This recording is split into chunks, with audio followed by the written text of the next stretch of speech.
নমস্কার, সকলকে স্বাগত জানাচ্ছি আমার এই চ্যানেলে।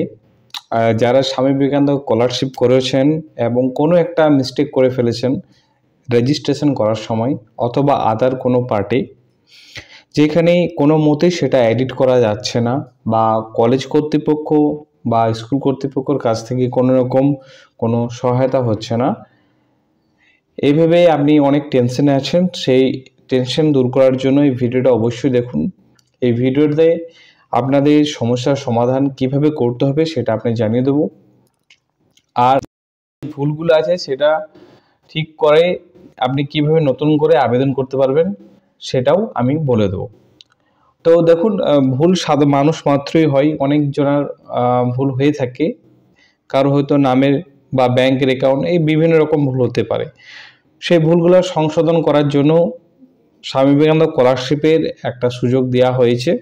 সেই সুযোগটা হচ্ছে, আপনি যখনই রেজিস্ট্রেশন করে পুরো ফর্মটা আপনি সাবমিট করে নিয়েছেন, অথবা আপনি রেজিস্ট্রেশন করেছেন হয়তো কলেজটা ভুল চুজ করেছেন, অথবা কোনো জায়গায় আপনি কোনো ডেটা ভুল দিয়েছেন যেটা কারেকশনের দরকার আছে, সেক্ষেত্রে সেটা ডিলিট করতে গেলে আপনাকে ওই ইউজার আইডি এবং পাসওয়ার্ড দিয়ে স্বামী বিবেকানন্দ পোর্টাল থেকে লগ ইন করে নিতে হবে।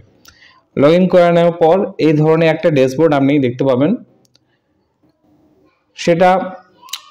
সেখানে একটা অপশন আছে, দেখুন, ক্যান্সেল বা রিজেক্ট অ্যাপ্লিকেশন, ক্যান্সেল অ্যাপ্লিকেশন বা রেজিস্টার ডিলিট যে অপশানটা আছে সেখানে আপনাকে ক্লিক করতে হবে। তো আমি ওই অপশানে আমরা ক্লিক করে নেব।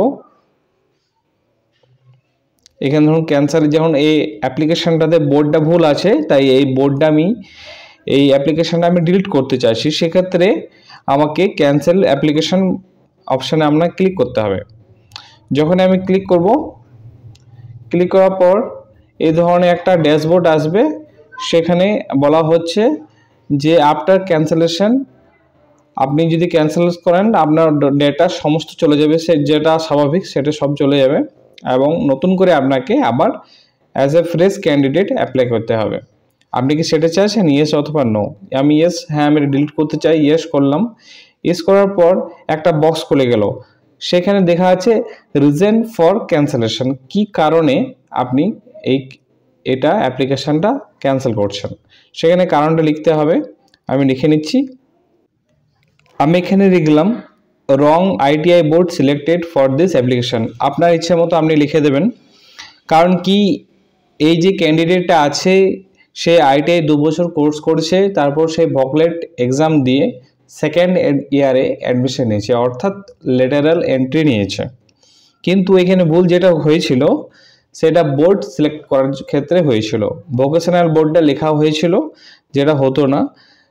তার বদলে বিজিটি যেটা আছে সেই বোর্ডটা কিন্তু সিলেক্ট করা হতো। এই কারণে এইটা অ্যাপ্লিকেশানটা রিজেক্ট করা হচ্ছে বা ডিলিট করা হচ্ছে। তো আপনারা যাতে ভুলটা না করেন, তাই এই ভিডিওটা বিভিন্ন জায়গাতে আপনারা শেয়ার করুন বন্ধুদের মধ্যে।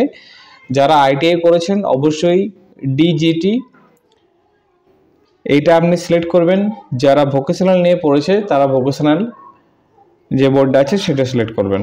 আশা করি এই ভিডিওর মাধ্যমে আপনাকে এই তথ্যটা জানানো হলো। তো ভিডিওটা ভালো লাগলে অবশ্যই লাইক, কমেন্ট এবং শেয়ার করতে ভুলবেন না। সাথে সাথে চ্যানেলটা অবশ্যই লাইক করুন, সাবস্ক্রাইব করুন এবং কমেন্ট করতে অবশ্যই ভুলবেন না। Thank you so much.